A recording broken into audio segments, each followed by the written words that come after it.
तो हेलो मेरे प्यारे मित्र, आप सभी का स्वागत है आप सभी के इस प्यारे से यूट्यूब चैनल RS ज्ञान संग्रह पर। तो अगर आपका भी मैट्रिक या इंटर का बोर्ड एग्ज़ाम 2026 में होने वाला है और आप लोग अभी तक जो है संधि टॉपिक को अगर नहीं पढ़े हैं या कहीं से भी अभी नहीं पढ़े हैं या अगर पढ़ भी लिए आपको समझ में नहीं आया है, तो हम आपको गारंटी देते हैं कि ये वीडियो जो है वन शॉट होने वाला है। यानी कि आपको कोई भी पार्ट 1 पार्ट 2 नहीं देखना है, मात्र आपको ये 25 से 30 मिनट का वीडियो देखना है और आपका जो है इसके बाद संधि का एक भी क्वेश्चन आपके बोर्ड एग्जाम में नहीं छूटेगा। मात्र आपका 25 से 30 मिनट का एक अकेला वीडियो जो है आपका पूरा संधि को जो है कवर कर देगा।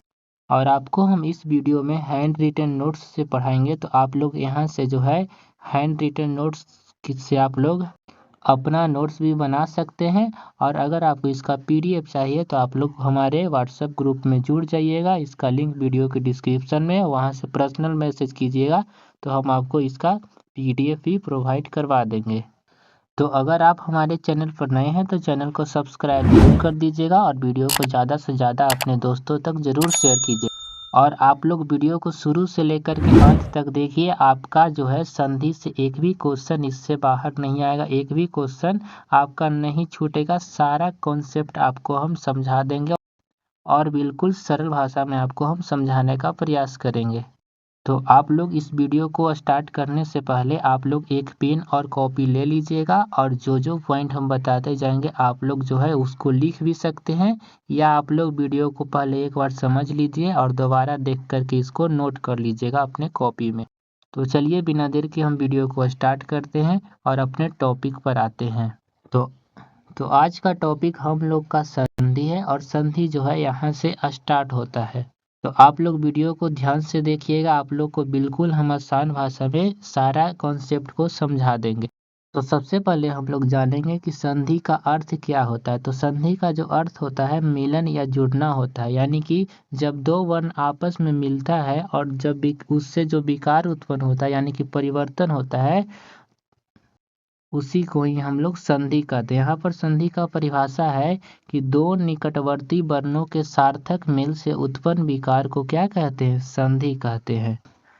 जैसा कि एग्जाम्पल नीचे दिया हुआ है, भोजन प्लस आलय। यहाँ पर सबसे पहले समझिए कि दो निकटवर्ती वर्णों का सार्थक मेल होता है, यानी कि जो होता है संधि में दो शब्द होता है, एक इस साइड होता है और आपके एक इस साइड होता है, ठीक है। और दोनों साइड जो शब्द होता है उसका कोई अर्थ होना चाहिए, यानी कि सार्थक शब्द होना चाहिए। और उन दोनों के मेल से जो उत्पन्न विकार यानी परिवर्तन होता है उसी को संधि कहते हैं। जैसे यहाँ पर देखिए भोजन प्लस आलय, यहाँ पर देखिए भोजन में न से न किससे बना होता है, तो न जो होता है वो आधा न और प्लस अ से मिलकर के बना होता है। तो यहाँ से अ निकल जाएगा और यहाँ से आ निकल जाएगा और अ प्लस आ मिल के आ बना देता है। तो आ का जो मात्रा होता है वो संधि बनाते समय मात्रा को ही दिया जाता है। तो भोजन प्लस आलय से क्या बन जाएगा, यहाँ पर जो मात्रा है मिलकर के आ बना दिया तो भोजनालय हो जाएगा, ठीक है। और कैसे बना आपको आगे बताएंगे जब आपको दीर्घ संधि पढ़ाएंगे, ठीक है। तो आप लोग वेट कीजिए, सब कुछ आपको समझ में आएगा। ये बस संधि का जो है एग्जाम्पल दिया हुआ है। विद्या प्लस आलय से बन जाएगा, क्या बन जाएगा, तो विद्यालय बन जाएगा, ठीक है।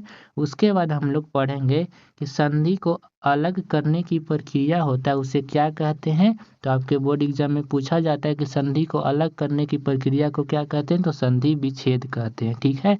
जैसे देखिए भोजनालय का संधि विच्छेद क्या हो जाएगा, भोजन प्लस आलय हो जाएगा, ठीक है। उसके बाद हम लोग पढ़ते हैं कि संधि के कितने भेद होते हैं। तो संधि के 3 भेद होते हैं, स्वर संधि, व्यंजन संधि और विसर्ग संधि, ठीक है। तो सबसे पहले हम लोग समझेंगे कि स्वर संधि किसे कहा जाता है। सबसे पहला है स्वर संधि। तो देखिए सबसे पहला स्वर संधि है, इसके परिभाषा को हम लोग पढ़ते हैं। तो दो स्वरों के मेल से बने संधि को हम लोग स्वर संधि कहते हैं, यानी कि इसमें स्वर का जो मेल है वो स्वर से होता है। दूसरा परिभाषा भी यहाँ पर लिखा हुआ है कि जिस संधि में स्वर का मेल स्वर से होता है उसे ही स्वर संधि कहा जाता है। यहाँ पर देखिए, यहाँ पर एग्जाम्पल लिखा हुआ है। जैसे देखिए हिम प्लस आलय बराबर हिमालय। हिमालय कैसे बन गया, तो देखिए हिम यानी कि म में क्या आता है, तो अ आता है। और बताइए आ यहाँ पर है तो दोनों क्या है, स्वर है। यानी स्वर संधि में स्वर का मेल स्वर से ही होता है और मिल करके बन जाता है स्वर संधि। ठीक है, तो हिम प्लस आलय हिमालय हो जाएगा, देव प्लस आलय से देवालय बन जाएगा। ठीक है, उसके बाद यहाँ पर देखिए स्वर संधि के जो भेद होता है वो 5 भेद होता है। 5 भेद कौन कौन होता है? पहला होता है दीर्घ संधि, दूसरा होता है गुण संधि, तीसरा होता है वृद्धि संधि और चौथा होता है यन संधि और जो पांचवा होता है वो आपका अयादि संधि होता है। ठीक है, और यहाँ पर जो है इसको पहचानने का शॉर्ट ट्रिक लिखा हुआ है कि जिस संधि के शब्द में आ या दीर्घई ई और दीर्घऊ ऊ का मात्रा होता है वह दीर्घ संधि हो जाता है, और ए ओ और अर का मात्रा होता है वो गुण संधि हो जाता है, और जिस संधि में बीच में अ या औ का मात्रा होता है उसे वृद्धि संधि कहते हैं, और जिस संधि में आधा वर्ण के बाद य व र आ जाता है तो वह यन संधि का उदाहरण होता है। और देखिए जिस संधि के शब्द में अ आय अब या आव देखने को मिलता है वो अयादि संधि का उदाहरण होता है। लेकिन सबसे पहले हम लोग इसको विस्तारित रूप से पढ़ेंगे। सबसे पहले आता है स्वर संधि का पहला भेद है जिसका नाम है दीर्घ संधि। तो दीर्घ संधि किसे कहा जाता है? तो जिस संधि में एक समान स्वर का योग होता है तो वह क्या कहलाता है? दीर्घ संधि कहलाता है। तो इस संधि में एक समान स्वर का ही मेल होता है। जैसे देखिए अ और अ जो है एक समान स्वर है, अगर अ के साथ हम ई जोड़ेंगे तो ये जो है एक समान स्वर नहीं है, ये अलग हो जाएगा। तो अ और प्लस अ मिलके जो है आ बन जाएगा, लेकिन हम लोग संधि को बनाते समय उसका मात्रा देते हैं। ठीक है, और आ प्लस आ मिलकर के भी आ बनता है, और अ प्लस आ मिलके भी आ बन जाता है, और आ प्लस अ मिलके आ ही बनता है। ठीक है, और जिस तरीके से हम लोग अ के बारे में देखें उसी तरीके से ई के बारे में भी होता है और ऊ के बारे में होता है। ठीक है, और री के बारे में जैसे देखिए हर्षई ई और हर्षई ई मिलके दीर्घ बन जाता है, और दीर्घई ई और दीर्घई ई मिलके दीर्घ ही बनता है। यानी कि दीर्घ संधि में जो है फाइनल दीर्घ ही बनता है। जब दोनों संधि को आपस में जोड़ते हैं तो दीर्घ ही बन जाता है। यानी कि जब एक समान स्वर का मेल होता है तो दोनों का जो मेल है वो दीर्घ बन जाता है। ठीक है, जैसे देखिए हर्षई और हर्षई मिलके दीर्घई, दीर्घई और दीर्घई मिलके दीर्घ ही बनेगा, और हर्षई और दीर्घई मिलके दीर्घई ई ही बनेगा, और हर दीर्घई और हर्षई मिलके दीर्घई ई ही बनता है। ठीक है, उसी प्रकार से ऊ में भी होता है और उसी प्रकार से री में भी होता है। ठीक है, चलिए अब हम लोग एग्जाम्पल पर आते हैं। जैसे देखिए विद्या प्लस आलय बराबर विद्यालय होता है। ठीक, कैसे होता है समझिए। विद्या में यहाँ से आ निकल रहा है और आलय में आ मिलता है, और आपको हम ऊपर ही बताएं कि आ प्लस आ मिलने से आ बनता है। तो देखिए पहले हम विधि लिख देंगे और आ प्लस आ मिल के आ के मात्रा बना दिया तो विद्या हो गया, और लय विद्यालय बन गया। देव प्लस आलय से क्या बन जाएगा? देवालय बन जाएगा। भोजन प्लस आलय से क्या बन जाएगा? भोजनालय बन जाएगा। धर्म प्लस अर्थ, देखिए यहाँ से अ निकल रहा है और यहाँ से भी अ निकल रहा है, और अ मिलके आ के मात्रा बना देता है तो धर्मार्थ बन जाएगा। गज प्लस आनंद से गजानन बन जाएगा। नव प्लस आग्रह नवाग्रह, सत्य प्लस अर्थ सत्यार्थ बन जाएगा। मत प्लस अनुसार मतानुसार बन जाएगा। स्व प्लस अर्थी स्वार्थी बन जाएगा। ठीक है, और उसके बाद देखिए यहाँ पर जो है ई का मात्रा है। कवि प्लस इंद्र से क्या बनेगा? तो देखिए कवि में जो है यहाँ से निकलेगा दीर्घ हर्षई ई, और प्लस यहाँ से जो है क्या निकलेगा? हर्षई ई, और मिल करके क्या बन जाता है? तो दीर्घ ई बन जाता है। लेकिन हम लोग संधि को बनाते समय उसके मात्रा को देते हैं। ठीक है, तो देखिए कवि यहाँ क हो गया, और हर्षई मिलके इसको दीर्घ बना दिया, और आधा न और द्र बच गया तो कविंद्र हो गया। यहाँ से रवि प्लस इंद्र, यहाँ से हर्षई और यहाँ से हर्षई मिलके दीर्घ बना दिया। ठीक है, तो रविंद्र हो जाएगा। मही प्लस इंद्र महेंद्र, नारी प्लस ईश्वर नारीश्वर, रजनी प्लस ईश रजनीश हो जाएगा। कवि प्लस ईश कविश हो जाएगा। नदी प्लस ईश नदीश हो जाएगा। योगी प्लस इंद्र योगींद्र हो जाएगा। ठीक है, उसी प्रकार से हम लोग री में यहाँ पर देखिए री में क्या होता है, तो यहाँ से देखिए मातरी में यहाँ पर री का मात्रा है, और यहाँ पर रीन रीन में भी सबसे पहले री लगा हुआ है तो री और री मिल करके री बन जाता है। और री का मात्रा कैसे दिया जाता है? तो नीचे जो है ऐसे करके दिया जाता है। तो देखिए मातरी प्लस ऋण से मातरीन बन जाएगा। ठीक है, और पितरी प्लस ऋण से पितरीन बन जाएगा। और यहाँ पर ऊ वाले मात्रा का जो है एग्जाम्पल दिया हुआ, जैसे देखिए लघु प्लस उत्तर, यहाँ से निकलेगा हर्षऊ ऊ, लघु में से हर्षऊ ऊ यहाँ पर दिया हुआ है, और प्लस यहाँ से भी हर्षऊ उ निकलेगा उत्तर से, और हर्षऊ उ और हर्षऊ उ मिल करके क्या बन जाता है, दीर्घ उ बनता है। इसका मात्रा कैसे दिया जाता है, तो ऐसे दिया जाता है, तो लघु प्लस उत्तर से लघुत्तर यहाँ पर दीर्घ बन जाएगा।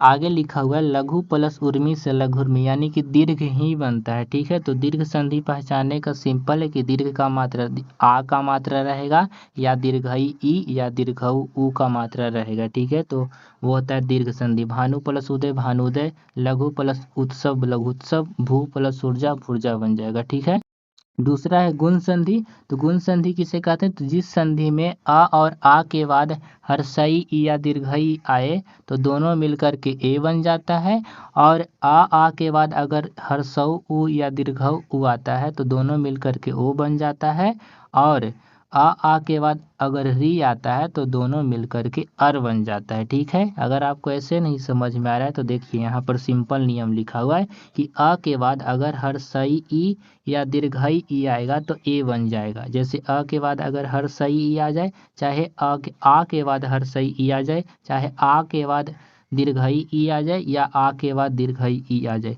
तो जो चारों केस है चारों केस में आपका ए ही बनता है। ठीक है, यानी आ के बाद अगर हर्षई ई या दीर्घई ई आता है तो ए बन जाता है, और आ के बाद अगर दीर्घऊ हर्षऊ उ या दीर्घऊ उ आता है तो ओ बन जाता है, और आ के बाद यदि री आता है तो अर बन जाता है। ठीक है, अर का मात्रा ऐसे हो जाता है। ठीक है, चलिए जैसे एग्जाम्पल से हम लोग समझते हैं।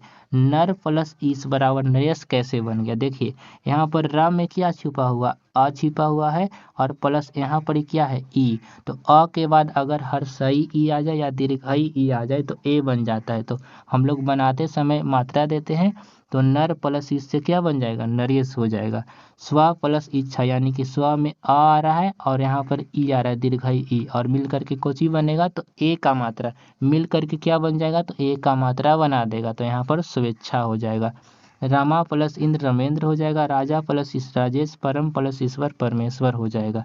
उसके बाद देखिए यहाँ पर ऊ का एग्जाम्पल है, यहाँ पर देखिए सूर्य प्लस उदय से क्या बनेगा, सूर्योदय। कैसे बन गया, तो देखिए यहाँ पर सूर्य में से यहाँ से अ निकल रहा है, यहाँ से उ निकल रहा है, और अ और उ मिलके क्या बन जाता है, तो ओ बन जाता है, यानी ओ का मात्रा ऐसे दिया जाता है। तो देखिए यहाँ पर सूर्य लिख दिए और ओ का मात्रा दिए तो सूर्यो हो जाएगा, सूर्योदय हो जाएगा। सूर्य प्लस उदय से सूर्योदय, महा प्लस उदय से महोदय, उप पर प्लस उपकार से परोपकार, महा प्लस उत्सव से महोत्सव, महा प्लस उष्मा से महोष्मा हो जाएगा। ठीक है, उसी प्रकार से होता है री में। यहाँ से देखिए देव में से अ निकलेगा और ऋषि में से री निकलेगा, और अ के बाद यदि री आता है तो अर बन जाता है, तो ऊपर जो है र का मात्रा देव आता है, तो देव प्लस ऋषि से देवर्षि हो जाएगा। ठीक है, महा प्लस ऋषि से महर्षि, सप्त प्लस ऋषि से सप्तर्षि, राजा प्लस ऋषि से राजर्षि हो जाएगा। ठीक है, चलिए तीसरा है वृद्धि संधि। ठीक है, तीसरा वृद्धि संधि है। तो वृद्धि संधि का क्या होता है परिभाषा, तो जिस संधि में यदि आ के बाद ए या ऐ आता है तो ऐ बन जाता है, और आ के बाद यदि ओ या औ आता है तो औ बन जाता है। सिंपल है, यदि आ के बाद ए या ऐ आएगा तो ऐ बन जाएगा, और देखिए इसी को ही लिखा हुआ कि आ के बाद ए आएगा तो ऐ बनेगा, आ के बाद ए आएगा तभी ऐ बनेगा, उसके बाद अ के बाद ए आएगा तभी ऐ ही बनेगा, और आ के बाद ऐ आएगा तब भी ऐ बनेगा। ठीक है, चलिए और नीचे एक और बताए थे कि आ के बाद ओ या औ आएगा तो औ बन जाएगा। ठीक है, जैसे यहाँ पर एग्जाम्पल को समझिए, एक प्लस एक से क्या बनेगा, तो एक कैक बनेगा। यहाँ पर क छूट गया है, कैसे बनेगा, देखिए पहले एक यानी क में से क्या निकलेगा, तो अ निकलेगा, और बताइए एक यानी कि इसमें ए जुटा हुआ है, और अ के बाद ए आए तो चाहे ऐ आए क्या बन जाएगा, तो ऐ बन जाता है। तो ऐ का मात्रा कैसे दिया जाता है, ऊपर में दो ऐसे दिया जाता है। ठीक है, तो यहाँ पर क्या हो जाएगा, एक प्लस एक से क्या बन जाएगा, एक कैक बन जाएगा। यहाँ पर एक कैक गलत लिखा हुआ है, ऐसे एक कैक होगा। ठीक है, एक कैक। चलिए यहाँ से देखिए सदा प्लस ए, यहाँ से निकलेगा सदा में आ निकलेगा, और यहाँ पर ए, आ और ए मिलके ऐ का मात्रा बना देता है तो सदैव हो जाएगा। तथा प्लस ए से तथैव हो जाएगा, दिन प्लस एक से दिनैक हो जाएगा। ठीक है, उसके बाद देखिए यहाँ पर औ का रूल समझाया गया है। जैसे देखिए वन प्लस औषधि से वनौषधि कैसे बनता है, तो यहाँ से देखिए न में से निकलेगा अ, और देखिए यहाँ से निकल गया औ, तो अ और प्लस औ मिलके क्या बन जाता है, औ ही बन जाता है। और औ का मात्रा कैसे होता है, एक नीचे और दो ऊपर होता है। ठीक है, तो देखिए यहाँ पर ब हो गया, न हो गया और औ का मात्रा जुटेगा तो बनो हो जाएगा और सधी जो है लिख देंगे तो बनौषधि बन जाएगा। महा प्लस औषधि से महौषधि बन जाएगा। जल प्लस ओद से जलौद बन जाएगा। परम प्लस औषधि से परमौषधि बन जाएगा। तो ये आपका 3 संधि कंप्लीट हो गया। ये आपका चौथा संधि है जिसका नाम है यन संधि। 4 नंबर ये है यन संधि। यन संधि का जो है परिभाषा क्या होता है, तो जिस संधि में ई या ई यानी कि हर्षई ई या दीर्घई ई के बाद कोई भिन्न स्वर आए तो यह हो जाता है, तथा हर्षऊ उ या दीर्घऊ उ के बाद कोई भिन्न स्वर आए तो वह हो जाता है, यानी हलंत होता है, आधा हो जाता है। ठीक है, और यदि री के बाद कोई भी भिन्न स्वर आए तो र हो जाता है, यानी आधा र हो जाता है। र हलंत का मतलब आधा र होता है और ब हलंत का मतलब भी आधा व हो जाएगा। ठीक ना, यानी हलंत लगा हुआ होता है तो उसका अर्थ होता है आधा। जैसे नियम देखिए, यदि ई के बाद कोई भी भिन्न स्वर का मतलब यहाँ पर अगर हर्षई ई और दीर्घई ई है तो यहाँ पर हर्षई ई और दीर्घई ई को छोड़ करके आना चाहिए, यानी कि आ सकता है, आ सकता है, ऊ आ सकता है, री आ सकता है, ए आ सकता है, ए आ सकता है, यानी इसको छोड़ करके जो इस साइड है इसको छोड़ करके आना चाहिए भिन्न स्वर। यानी हर्षई ई और दीर्घई ई के बाद भिन्न स्वर आएगा तो आधा य बन जाएगा, और हर्षऊ उ और दीर्घऊ उ के बाद जो है भिन्न स्वर आएगा तो वह बन जाएगा, और री के बाद भिन्न स्वर आएगा तो र हो जाएगा। ठीक है, जैसे देखिए अति प्लस आचार से क्या बन जाएगा, अत्याचार। अब देखिए कैसे बना, तो देखिए यहाँ पर ई का मात्रा है तो यहाँ पर हर्षई ई का मात्रा है, 1 मिनट, हर्षई ई का मात्रा है और यहाँ पर आचार में आ का मात्रा है। तो देखिए ई के बाद यहाँ पर भिन्न स्वर है तो भिन्न स्वर जो है मिल करके क्या बनाता है, तो आधा यह बनाता है, यह हलंत बनाता है। लेकिन यहाँ पर देखिए आ है तो आ जो है फिर जुट जाएगा, आ में आ जुटेगा तो कुछ ही बन जाएगा, तो क्या बन जाएगा, पूरा या बन जाएगा।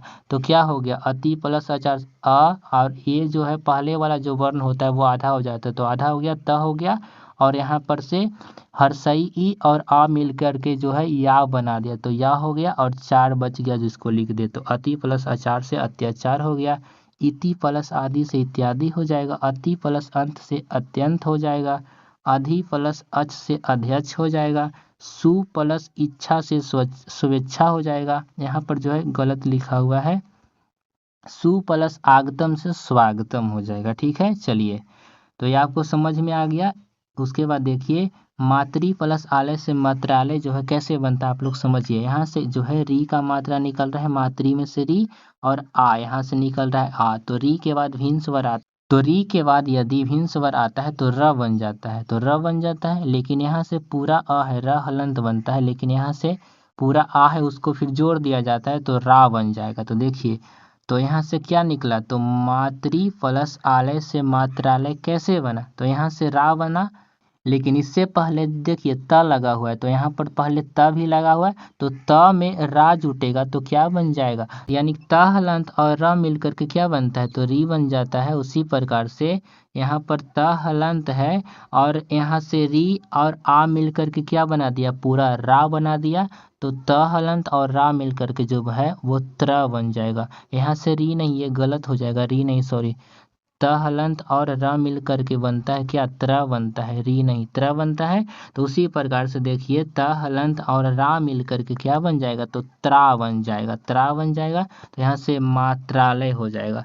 पितृ प्लस आलय से पित्रालय हो जाएगा। मातृ प्लस आज्ञा से मात्राज्ञा हो जाएगा। पितृ प्लस आज्ञा से पित्राज्ञा हो जाएगा। ठीक है, तो यहाँ से यन संधि समाप्त हो गया। और पांचवा है स्वर संधि का पांचवा भेद जिसका नाम है अयादि संधि। अयादि संधि क्या है, तो जिस संधि में ए के बाद कोई भिन्न स्वर आएगा तो क्या बन जाएगा, दोनों मिलकर के ए बन जाएगा, और यदि ए के बाद भिन्न स्वर आएगा तो दोनों मिलकर के आय बन जाएगा।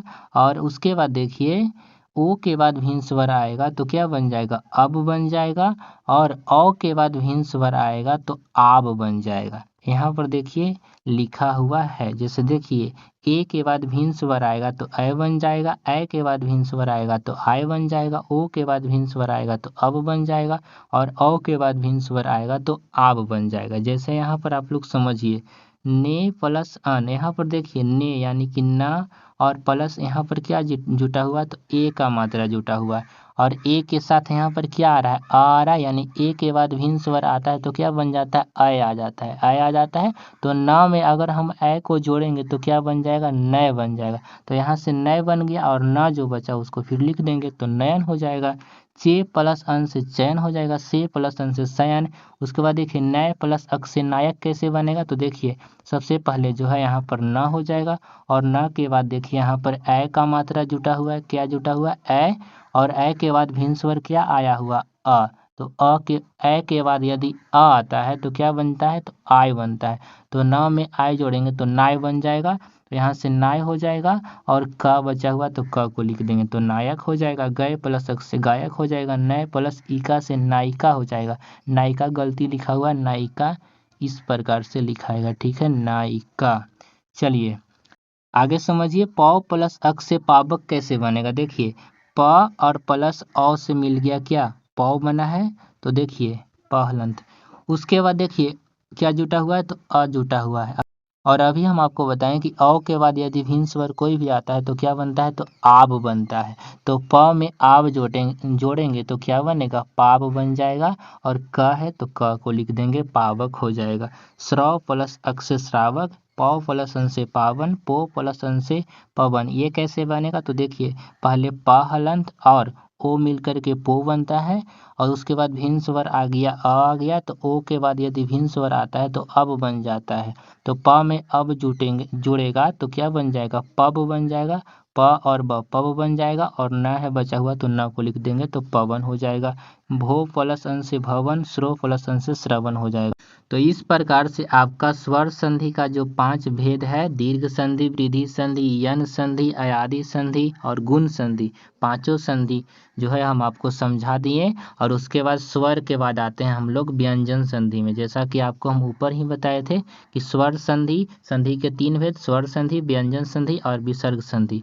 तो उसके बाद हम आपको बताएं कि स्वर संधि के भी 5 भेद होता है और पांचों भेद को हम आपको समझा दिए। यहाँ से देखिए व्यंजन संधि स्टार्ट होता है। तो देखिए व्यंजन संधि में क्या होता है, तो जिस तरीके से हम लोग पढ़े कि जिस संधि में स्वर का योग स्वर से होता है उसे स्वर संधि कहते हैं, और जिस संधि में व्यंजन का जो है मेल, व्यंजन वर्ण का मेल स्वर या व्यंजन से होता है उसे व्यंजन संधि कहते हैं।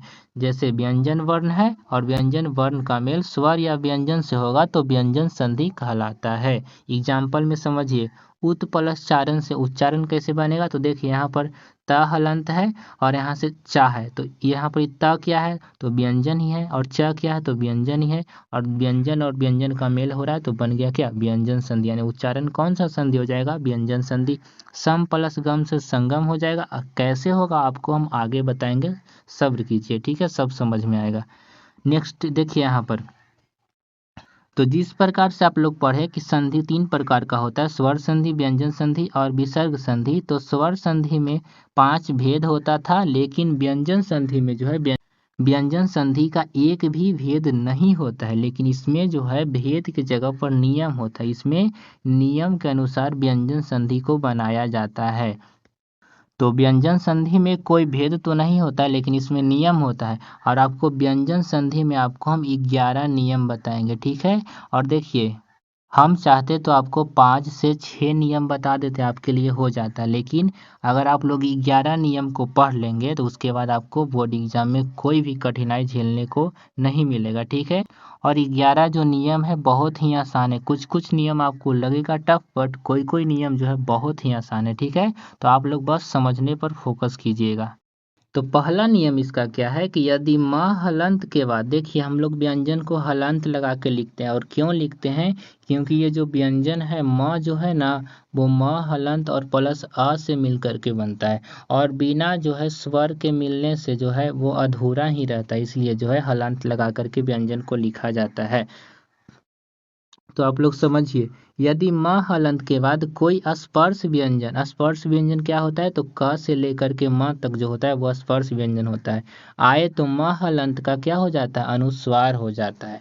यहाँ पर समझिए, अहम प्लस कार से अहंकार कैसे बना, तो देखिए अहम, यहाँ पर देखिए म हलंत है तो म हलंत लिख दिए, और प्लस यहाँ से क्या निकला, कार, और क क्या है, तो क जो है स्पर्श व्यंजन है। तो हम आपको बताएं कि यदि म हलंत के बाद कोई भी स्पर्श व्यंजन आता है क से म तक, तो म का जो है म हलंत का जो है अनुस्वार हो जाता है। ठीक है, तो ये क्या हो जाएगा, अनुस्वार बना देगा। तो देखिए आह लिख दिए और यहाँ पर म हलंत और स्पर्श व्यंजन मिलके क्या बना दिया, तो अनुस्वार बना दिया। और कार बचा तो कार को लिख दिए। तो अहम प्लस कार से अहंकार हो जाएगा। परम प्लस पम प्लस चम यहाँ पर लिखा हुआ है, ऐसे लिखा हुआ है पम और प्लस चम लिखा हुआ है। तो देखिए इसमें जो है म हलंत है और च क्या है, स्पर्श व्यंजन है। दोनों मिल करके क्या बना देगा, तो अनुस्वार बना देगा। तो यहाँ पर अनुस्वार बन गया, तो पम और चम बच गया, तो चम को लिख देंगे। सम प्लस पूर्ण से क्या हो जाएगा, संपूर्ण हो जाएगा। सम प्लस तोष से क्या हो जाएगा, संतोष हो जाएगा। और देखिए सम प्लस कल्प से संकल्प, गुम प्लस जन से गुंजन। कैसे होगा, यहाँ पर देखिए म हलंत है और ज क्या है, तो ज जो है स्पर्श व्यंजन है, दोनों मिलकर के अनुस्वार बना देगा, तो अनुस्वार हो गया। और जन बच गया तो जन को लिख देंगे, गुंजन हो गया। सम प्लस गम से संगम, ये जो है बहुत ही ज़्यादा इंपॉर्टेंट नियम है, आप लोग इसको जरूर याद रखिएगा। सम प्लस गम संगम, सम प्लस गति संगति, सम प्लस पति संपत्ति हो जाएगा। ठीक है, तो ये पहला नियम आपका समाप्त हो गया। चलिए दूसरा नियम पर आते हैं। दूसरा नियम क्या है, तो यदि क सब को जो है व्यंजन में हलंत लगा करके लिखा जाता है। यदि क हलंत, च हलंत, ट और प के बाद जो है किसी भी वर्ग का पांचवा वर्ण आ जाए, तो वह अपने वर्ग के पांचवे में बदल जाता है। तो पांचवा वर्ण क्या, जैसे आप लोग क वर्ग बोलते हैं, तो क वर्ग में पांचवा वर्ण क्या है, तो अंग है। च वर्ग में जो है पांचवा वर्ण क्या है, तो इया है। और बताइए ट वर्ग में जो है पांचवा वर्ण क्या हो जाएगा, न हो जाएगा। ट वर्ग में जो है पांचवा स्थान पर क्या हो जाएगा, टवर्गीय न हो जाएगा। और प वर्ग में जो है पांचवा वर्ण क्या हो जाएगा, तो न हो जाएगा। तो वही लिखा हुआ है कि यदि क च ट ट प के बाद किसी भी वर्ग का पांचवा वर्ण आ जाएगा, तो वह जो है अपने वर्ग के पांचवें वर्ण में बदल जाता है। एग्जाम्पल स्वरूप आप लोग यहाँ पर समझिए, जगत प्लस नाथ से जगन्नाथ, ये कैसे बना देखिए। तो जगत यानी यहाँ पर त हलंत है, इसके बाद क्या आया हुआ है, इसके बाद यहाँ पर न आया हुआ है। और न क्या है, तो प वर्ग का जो है पांचवा वर्ण ही न है, तो पांचवा वर्ण आया हुआ है। तो त हलंत के बाद जो है अगर पांचवा वर्ण आ जाए, तो वह भी जो है त हलंत जो है वो पांचवा वर्ण में बदल जाता है। तो सबसे पहले यहाँ पर से जग लिखा गया, और उसके बाद देखिए त हलंत, और देखिए पांचवा वर्ण आया हुआ, तो मिल के क्या बना देता है, तो मिल करके बन जाता है पांचवा वर्ण। तो बताइए ट वर्ग का पांचवा वर्ण क्या हो जाएगा, तो न हो जाएगा। तो न हलंत बनता है यानी आधा बनता है। ठीक है, तो आधा बन गया। और नाथ लिखा हुआ है, तो नाथ को लिख दिए, तो जगन्नाथ हो जाएगा। उत प्लस नति से उन्नति हो जाएगा। कैसे हो जाएगा, तो देखिए त हलंत के बाद देखिए यहाँ पर पांचवा वर्ण जो है कि न है, तो पांचवा वर्ण आ गया, तो ये भी जो है पांचवा वर्ण में परिवर्तित हो जाएगा। तो त वर्ग का पांचवा वर्ण होता है न, और जो है आधा में परिवर्तित होता है। तो यहाँ पर क्या हो जाएगा, तो आधा न हो जाएगा। और नति लिखा हुआ, तो नति को लिख देंगे, तो उन्नति बन जाएगा। बाक प्लस मय से क्या बन जाएगा, बांगमय हो जाएगा। अप प्लस मय से अम्बय बन जाएगा। ठीक है, चलिए अब हम लोग तीसरा नियम को पढ़ते हैं। तीसरा नियम क्या है, तो यदि क च ट ट प के बाद किसी भी वर्ग का तीसरा चौथा वर्ण या र ल व या कोई स्वर वर्ण आ जाए, तो क च ट ट प के स्थान पर जो है अपने वर्ग का तीसरा वर्ण में परिवर्तित हो जाता है।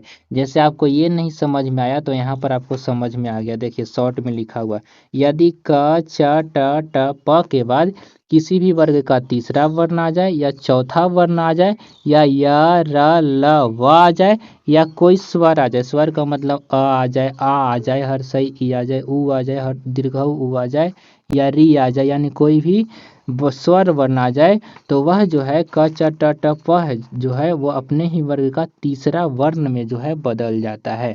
जैसे एग्जाम्पल में आप लोग समझिए, यहाँ पर एग्जाम्पल जगत प्लस ईस से कैसे बनेगा जगदीश, आप लोग समझिए।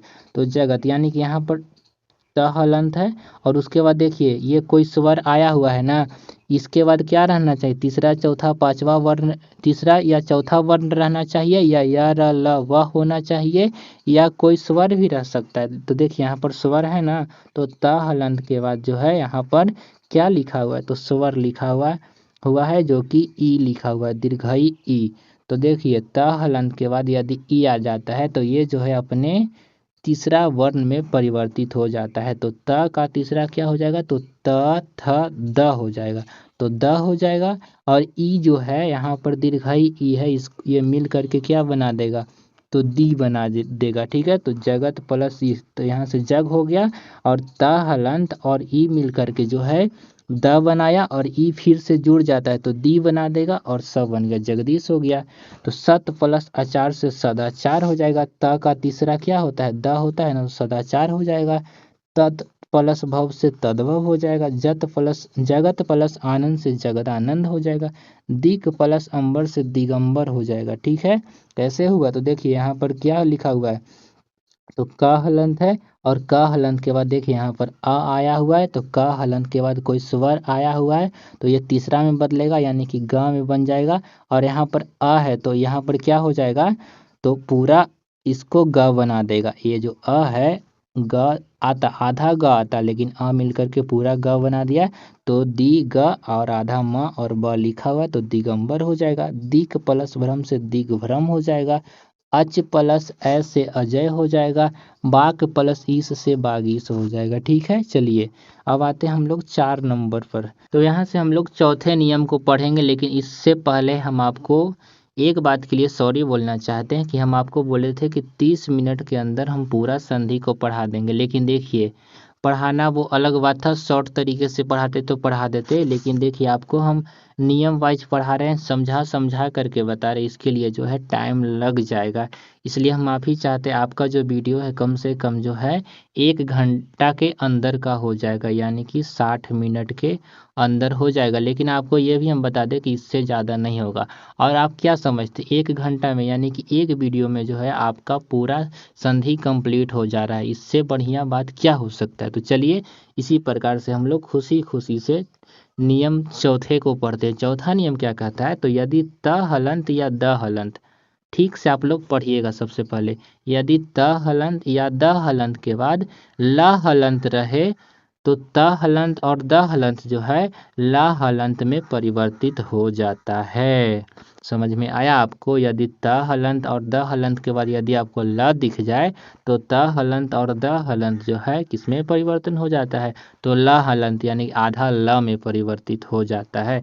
ये शॉर्ट में लिखा हुआ है। जैसे देखिए उत प्लस लास से क्या बनेगा, उल्लास। कैसे बनेगा, तो देखिए यहाँ पर उत में से आधा त हलंत निकलेगा और यहाँ से देखिए उसके बाद ल है ना, तो त हलंत के बाद यदि ल दिख जाए तो क्या बन जाएगा, आधा ल न बनेगा तो आधा ल बन गया। उसके बाद लाश लिखा हुआ है तो लाश लिख देंगे, उल्लास हो गया। और उसके बाद खत प्लस लाश से खल्लास हो जाएगा।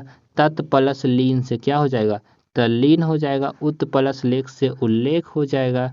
उसके बाद देखिए जद प्लस लाद से क्या हो जाएगा, जल्लाद हो जाएगा। कैसे होगा, तो द हलंत के बाद ला है तो द हलंत जो है ला हलंत यानी आधा ला में परिवर्तित हो जाता है। तो आधा ला यहाँ पर लिखा हुआ, उसके बाद लाद बच गया तो लाद को लिख देते हैं।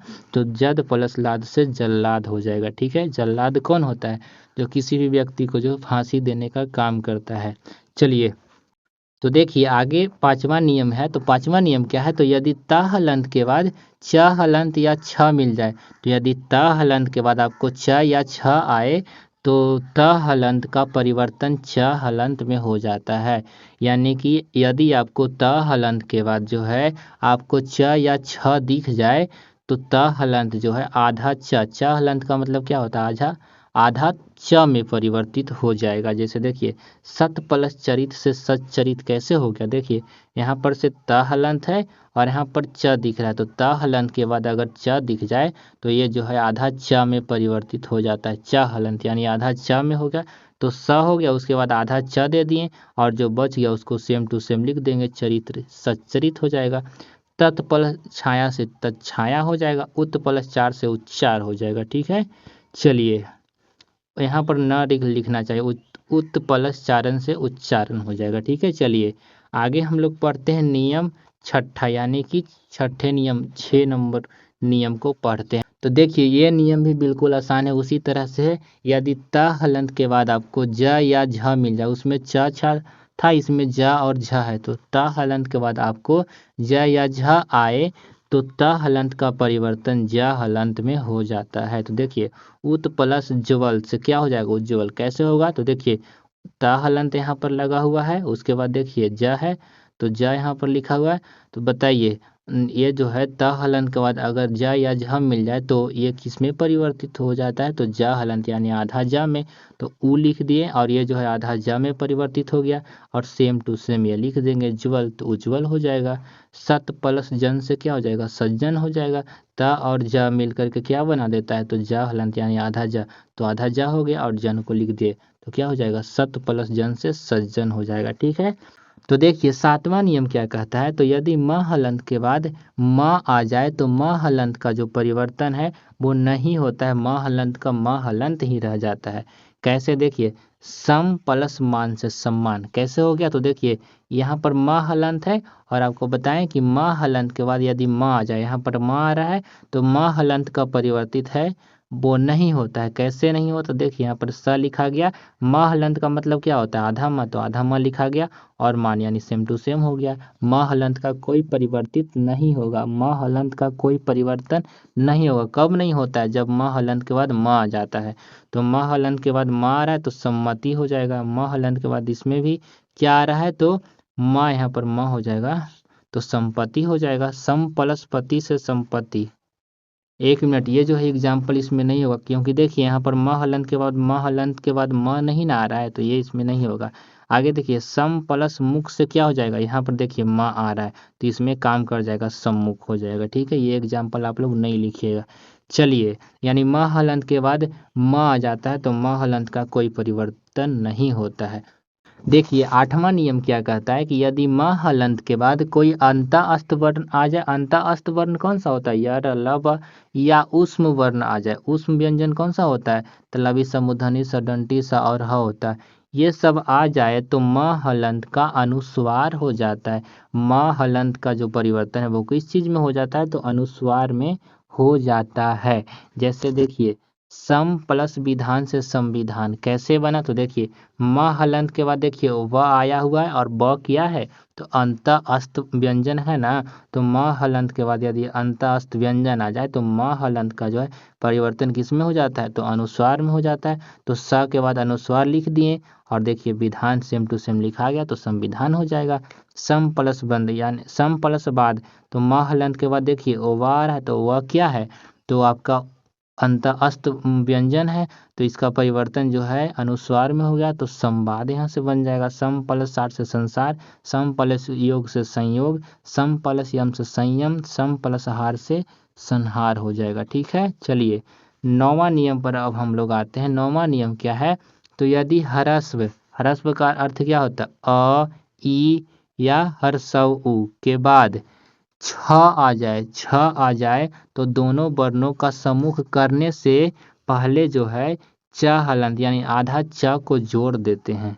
इसका अर्थ समझिए, अनु प्लस छेद, यहाँ पर समझिए क्या होगा, तो यहाँ पर देखिए उ आ गया, यहाँ पर उ क्या है, तो ह्रस्व होता है और देखिए यहाँ पर क्या आ रहा है, छ आ रहा है, तो बताए ना आपको कि यदि ह्रस्व के बाद छ आ जाए तो जो है दोनों को वर्णों को फिर समूह यानी कि जोड़ते समय इससे पहले सिर्फ आधा च यानी च हलंत को जोड़ देते हैं यानी कि लिख देते हैं। तो देखिए दोनों को जोड़ रहे हैं तो अनु लिख दिए और जोड़ने से पहले क्या कर देते हैं, च हलंत को लिख देते हैं यानी आधा च को लिखते हैं तो अनुच्छेद हो जाएगा।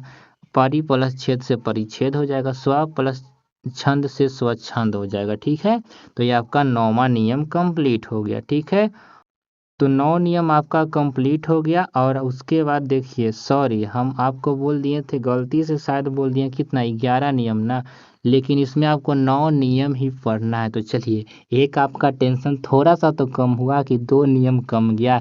तो आपका व्यंजन वर्ण में जो है कोई भेद नहीं होता है व्यंजन वर्ण का, बस आपको जो 9 नियम बताएं आप लोग कॉपी में नोट कर लीजिएगा अच्छे तरीके से और आप लोग इसको अच्छे तरीके से याद कर लीजिएगा। बस आप लोग एक बार सिर्फ पढ़िएगा आपको अच्छा से समझ में आ जाएगा। ठीक है, आप लोग वीडियो को दोबारा देख लीजिएगा ताकि और अच्छे से समझ में आ जाए। देखिए तो अब हम लोग संधि के तीसरे प्रकार को पढ़ेंगे जिसका नाम है विसर्ग संधि। तो विसर्ग संधि किसे कहा जाता है, तो ये भी बिल्कुल सिंपल परिभाषा इसका भी है। तो जिस संधि में विसर्ग का मेल जो है स्वर और व्यंजन से होता है उसे ही हम लोग विसर्ग संधि कहते हैं।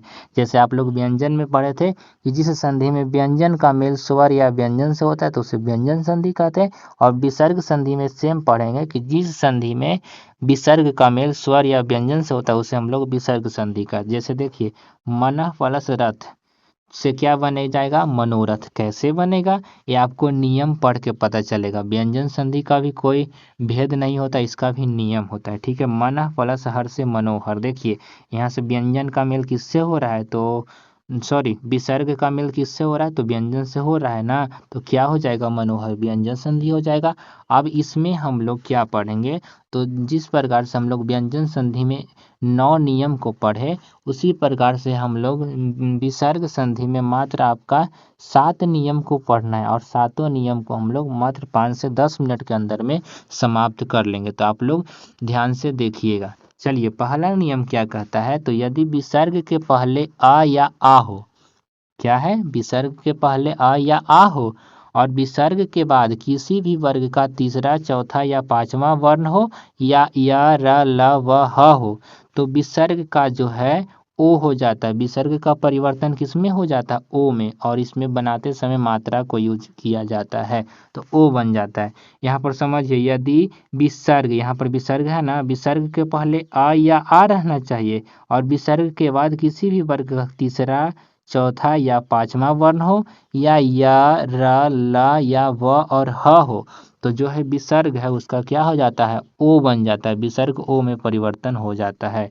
जैसे देखिए मनः प्लस रथ से मनोरथ कैसे बना, देखिए विसर्ग के पहले बताइए न में आ आता है तो अ है, उसके बाद देखिए उसके बाद क्या है, रा है तो रा बताए ना कि या र ल व कोई रहे तो र है। तो इसका जो परिवर्तन है, विसर्ग का परिवर्तन है वो किस में हो जाता है, तो ओ में हो जाता है। तो ओ का मात्रा ऐसे ही दिया जाता है। तो माँ है उसके बाद न लिख दिए और विसर्ग और र मिलकर के क्या बना दिया, तो ओ बना दिया तो मनो हो जाएगा और रथ तो मनोरथ हो गया, ठीक है। उसके बाद देखिए मनः प्लस हर से मनोहर हो जाएगा, मनः प्लस ज से मनोज हो जाएगा, यशः प्लस दा से यशोदा हो जाएगा।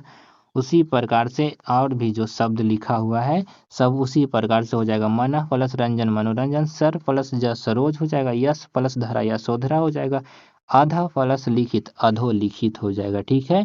ये पहला नियम था भाई। चलिए अब दूसरा नियम पर आते हैं। दूसरा नियम क्या है, तो दूसरा नियम यही है कि यदि विसर्ग के पहले आ या आ को छोड़कर, उसमें था विसर्ग के पहले आ और आ होना चाहिए लेकिन इसमें क्या लिखा हुआ है कि विसर्ग के पहले आ और आ को छोड़ करके कोई दूसरा स्वर रहे, कोई दूसरा स्वर रहना चाहिए, यानी आ और आ नहीं रहना चाहिए, या किसी भी वर्ग का तीसरा चौथा या पांचवा वर्ण या र ल व ह रहे तो विसर्ग का जो है र हलंत यानी आधा र में परिवर्तन हो जाता है। जैसे समझिए दुह प्लस जन से क्या बन जाएगा, दुर्जन। कैसे बनेगा, देखिए यहाँ पर सबसे पहले दू लिखा हुआ है, उसके बाद देखिए हम बताएं क्या कि विसर्ग के पहले आ और आ करके छोड़ करके कोई स्वर रहना चाहिए। तो बताइए उ जो है वो अ और आ को छोड़ करके यहाँ पर लिखा हुआ है ना, उ यहाँ पर लिखा हुआ है तो उ है। और बताइए और विसर्ग के बाद क्या बताएं, तो किसी भी वर्ग का तीसरा चौथा पांचवा वर्ण या र ल व। तो देखिए इसी में से आपको मिल रहा है ज क्या है, तो ज जो है च वर्ग का तीसरा वर्ण है, तो तीसरा वर्ण आ रहा है तो तीसरा वर्ण क्या आ रहा है, जा आ रहा है ना, तो दोनों मिल करके क्या बना देगा, र हलंत बन जाएगा। क्या बन जाएगा, र हलंत यानी आधा र बनेगा। तो यहाँ पर र हलंत यानी आधा र हो गया और जन लिखा हो तो जन लिख दिए, दुर्जन हो जाएगा। दुह प्लस गम से दुर्गम हो जाएगा, निह प्लस धन से निर्धन हो जाएगा। कैसे हुआ, यहाँ पर विसर्ग के पहले जो है ई लगा हुआ है, हर्षई ई, और इसके बाद क्या आया हुआ है, ध। ध कौन सा वर्ण है, तो त थ द ध, त वर्ग का जो है चौथा वर्ण है और दोनों मिलकर क्या बना देता है, तो र हलंत बन जाता है तो निर्धन हो जाएगा। निह प्लस आशा से निराशा हो जाएगा। निराशा कैसे हुआ, यहाँ पर भी रा आधा रा आना चाहिए लेकिन पूरा कैसे हो गया, क्योंकि यहाँ पर आ जुटा हुआ है आ, तो आ मिलके उसको रा बना देगा तो निराशा हो जाएगा। दुह प्लस गंध से दुर्गंध हो जाएगा। आशी प्लस बाद से आशीर्वाद हो जाएगा, ज्योति प्लस मय से ज्योतिर्मय हो जाएगा। ठीक है, ये सारा क्वेश्चन जो है बहुत ही वीवीआई क्वेश्चन है, सारा क्वेश्चन आपके बोर्ड एग्जाम में पूछा हुआ ही क्वेश्चन है। ठीक है, चलिए नेक्स्ट है तीसरा नियम। तीसरा नियम क्या कहता है, तो यदि विसर्ग के पहले अ या आ को छोड़कर कोई दूसरा स्वर आए तथा विसर्ग के बाद रा आए। देखिए उसमें विसर्ग, यहाँ तक तो लाइन सेम टू सेम था, लेकिन विसर्ग के बाद उसमें तीसरा चौथा पांचवा वर्ण आ रहा था और यह लव आ रहा था, लेकिन इसमें सिर्फ रा आए तो विसर्ग का लोप हो जाता है। क्या हो जाता है, विसर्ग साफा जो है हट जाता है और विसर्ग के पहले का जो स्वर होता है वो दीर्घ बन जाता है। देखिए जैसे समझिए, नीह प्लस र, बताइए विसर्ग के बाद रा आ रहा है ना, तो विसर्ग जो है खत्म हो जाएगा, यानी विसर्ग यहाँ से खत्म हो गया और विसर्ग के पहले का जो स्वर है, यहाँ पर देखिए ई जुटा हुआ है ना, हर्षई ई, और हर्षई ई क्या है, स्वर ही ना है, स्वर जो है दीर्घ बन जाता है, तो यहाँ पर देखिए दीर्घ बना दिया, तो नी प्लस रव से नीरव हो जाएगा, निह प्लस रोग से निरोग हो जाएगा, निह प्लस रज से नीरज हो जाएगा, धी प्लस रज से धीरज हो जाएगा। ठीक है, ये आपका तीसरा नियम था। चलिए चौथा नियम पर हम लोग आते हैं।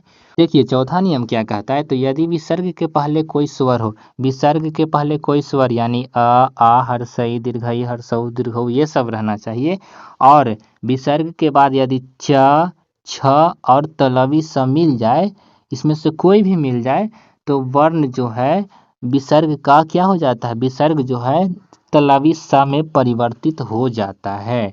फिर से समझिए, यदि विसर्ग के पहले कोई स्वर आ जाए, कोई स्वर वर्ण आ जाए और इसके बाद च छ या तलवी स आ जाए, तो जो विसर्ग होता है वो आधा स यानी स हलंत यानी आधा स में परिवर्तित हो जाता है।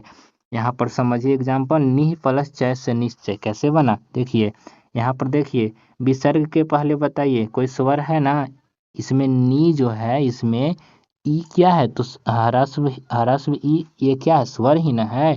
उसके बाद देखिए च आ गया, तो स्वर के बाद यदि च आ जाए तो जो ये विसर्ग है वो किस में परिवर्तित होता है, तो आधा स हलंत यानी आधा स में ना, तो ये आधा स में परिवर्तित हो गया, नी स और चय लिखा हुआ है तो चय लिख देंगे, सिंपल है। निह प्लस चल से निश्चल हो जाएगा, निह प्लस छल से निश्चल हो जाएगा, दुह प्लस चरित्र से दुष्चरित्र हो जाएगा। ठीक है, ये आपका तीसरा नियम भी, सॉरी चौथा नियम समाप्त हो गया। चलिए अब पांचवा नियम पर आते हैं, और पांचवा नियम के बाद मात्र आपका 2 नियम शेष बच जाएगा, बस आपका जो है संधि का सारा दुख दर्द जो है समाप्त हो जाएगा उसके बाद।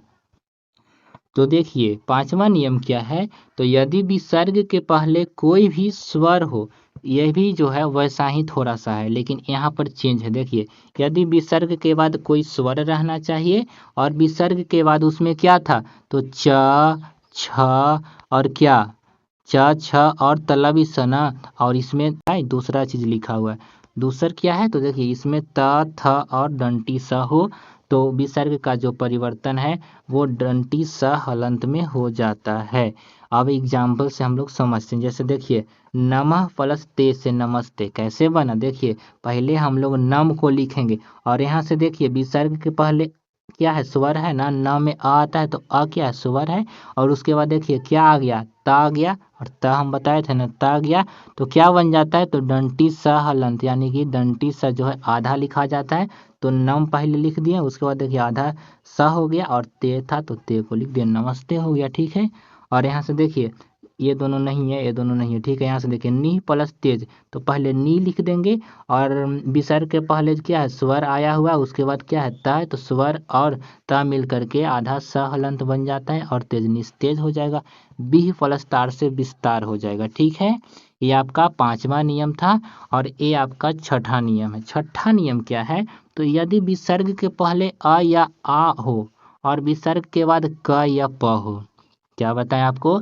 विसर्ग के पहले आ या आ होना चाहिए और विसर्ग के बाद क या प हो, तो विसर्ग का जो है दंती स हलंत ही हो जाता है। दंती स हलंत का 2 नियम होता है। पहला नियम आपको ये बताएं कि यदि विसर्ग के पहले क्या हो, तो विसर्ग के पहले कोई भी स्वर हो, उसके बाद त थ और दंती स हो, तो दोनों मिल करके स हलंत बन जाता है। और उसके बाद दूसरा भी जो है छठा नियम में क्या है, तो यदि विसर्ग के पहले अ और आ होना चाहिए और विसर्ग के बाद क या प होना चाहिए तो विसर्ग का जो है दंती स हलंत हो जाता है। वो कैसे होता है आप लोग को यहाँ पर एग्जाम्पल के माध्यम से समझाते हैं। जैसे देखिए, नमः प्लस कार से नमस्कार कैसे बन गया आप लोग समझिए। देखिए, विसर्ग के पहले यहाँ पर अ है ना, तो न में म में क्या छिपा हुआ है, अ निकलता है, म में से अ आया। और देखिए क, तो आपको हम बताएं कि यदि अ या आ के बाद क या प, तो क आया हुआ है, क आया हुआ है तो ये किस में परिवर्तित हो जाता है, जो विसर्ग है वो स हलंत बन जाता है, यानी आधा स। तो नमः लिख दिए। उसके बाद देखिए, ये जो विसर्ग है आधा स हलंत में परिवर्तित यानी आधा स में परिवर्तित हो गया, और कार बच रहा था तो कार को लिख दिया, तो नमस्कार हो जाएगा। परः प्लस पर से परस्पर हो जाएगा। भाः प्लस कार से भास्कर हो जाएगा। ठीक है, सिंपल नियम था। यदि विसर्ग के पहले अ या आ हो और विसर्ग के पहले क या प हो तो जो विसर्ग है वो स हलंत यानी आधा स में परिवर्तित हो जाता है। ठीक है, और भाई आपका जो है संधि का सारा टेंशन अब खत्म होने वाला है। बस ये लास्ट नियम पढ़ लीजिए। लास्ट नियम क्या है विसर्ग संधि का, यदि विसर्ग के पहले हर्षई ई या दीर्घई ई, विसर्ग के पहले क्या रहे, हर्षई ई या दीर्घई ई, या हर्षऊ उ या दीर्घऊ उ रहे, और विसर्ग के बाद यदि क ख प फ रहे तो विसर्ग का जो है दंती स हलंत हो जाता है। ये थोड़ा सा कम इम्पोर्टेंट नियम है। ठीक है, इसको थोड़ा सा इग्नोर कीजिएगा। ठीक है, ज़्यादा जरूरी ये नियम नहीं है, लेकिन आप लोग पढ़ लीजिए। ठीक है, यदि विसर्ग के पहले हर्षई ई या दीर्घई ई रहे, या हर्षऊ उ या दीर्घऊ उ रहे, और विसर्ग के बाद क ख प फ रहे तो विसर्ग जो है दंती सा नहीं, तलवी सा मूर्धनी सा, मूर्धनी स हलंत में परिवर्तित हो जाता है। जैसे समझिए, आबिह प्लस कार से क्या बनेगा, तो आविष्कार कैसे बनेगा समझिए आप लोग। देखिए, विसर्ग के बाद क्या है, तो ई है, हर्षई या दीर्घई ई हो चाहे हर्षऊ उ या दीर्घऊ उ हो, तो यहाँ पर हर्षई ई है। और बताइए विसर्ग के बाद क्या है, क ख प फ होना चाहिए, तो क यहाँ से मिल रहा है ना, तो यहाँ से हर्षई ई और क मिल करके क्या बन जाएगा, तो मूर्धनी स हलंत बन जाएगा, यानी आधा स बन जाएगा। तो आधा स बन गया तो आबी को लिख दिए, और विसर्ग जो है आधा स में परिवर्तित हो गया, और कार को फिर लिख दिए तो आविष्कार हो गया। निह प्लस कपट से क्या बन जाएगा, तो निष्कपट हो जाएगा। निह प्लस फल से क्या हो जाएगा, निष्फल हो जाएगा। ठीक है, तो भाई इसी प्रकार से जो है आपका संधि जो है समाप्त हो गया। संधि आपका मात्र वन शॉट वीडियो, एक ही वीडियो में आप लोग पूरा यूट्यूब को खोज लीजिए, आपको ऐसा वीडियो नहीं मिलेगा कि एक वीडियो में मात्र आपका 1 घंटा यानी कि 60 मिनट के अंदर में जो है पूरा संधि को डीपली अच्छे तरीके से पढ़ाया गया हो। ऐसा सिंगल वीडियो आप हमें खोज करके बता सकते हैं। ठीक है, आपको एक वीडियो में ही बताइए पूरा संधि समाप्त हो गया मात्र 60 मिनट के अंदर। और अगर आपका व्याकरण का और भी टॉपिक छूटा हुआ है तो आप लोग हमारे यूट्यूब चैनल के प्लेलिस्ट में जाइएगा, आपको हिंदी व्याकरण का प्लेलिस्ट मिलेगा, उसमें और भी जो टॉपिक होता है सारा टॉपिक का वीडियो डाला हुआ है। ठीक है, और आप लोग बताइए कि आपको जो ये वीडियो है संधि का कैसा लगा। मात्र आपका एक वीडियो में पूरा संधि समाप्त हो गया, और आप लोग इसको नोट अपने कॉपी में ज़रूर कर लीजिएगा। और अगर आपको इसका PDF चाहिए तो हमारे डिस्क्रिप्शन में व्हाट्सएप ग्रुप का लिंक होगा, आप लोग वहां से व्हाट्सएप ग्रुप को ज्वाइन कर लीजिएगा। वहां से आप लोग हमें पर्सनल यदि मैसेज करते हैं तो आपको हम PDF वहां से सेंड कर देंगे। ठीक है, तो भाई आपके लिए भले ही ये वीडियो आपका 50 से 60 मिनट का हो, लेकिन हमारे लिए इसी वीडियो को बनाने में आपका जो है सबसे पहले तो 1 घंटा रिकॉर्ड करने में लग गया, 1 घंटा जो है एडिटिंग वगैरह करने में लग जाएगा, 1 घंटा प्लस, यानी समझिए तो एक वीडियो, इस वीडियो के अंदर मेरा 4 से 5 घंटा का टाइम लग गया। समझिए तो एवरेज 4 आवर का टाइम लग गया। ठीक है, तो आपसे बस मेरा एक ही रिक्वेस्ट रहेगा अंत में कि आप लोग इस वीडियो को अपने दोस्तों तक ज़्यादा से ज़्यादा शेयर कीजिएगा, और चैनल को आप लोग ज़्यादा से ज़्यादा सब्सक्राइब और सपोर्ट कीजिए। ठीक है, और इसी प्रकार से हम लोग जो है हिंदी व्याकरण का सारा टॉपिक को कंप्लीट करेंगे। तो आज के लिए इतना ही, और मिलते हैं नेक्स्ट वीडियो के साथ। तब तक के लिए धन्यवाद। और आप लोग कमेंट करके ज़रूर बताइएगा कि आपको ये वीडियो कैसा लगा।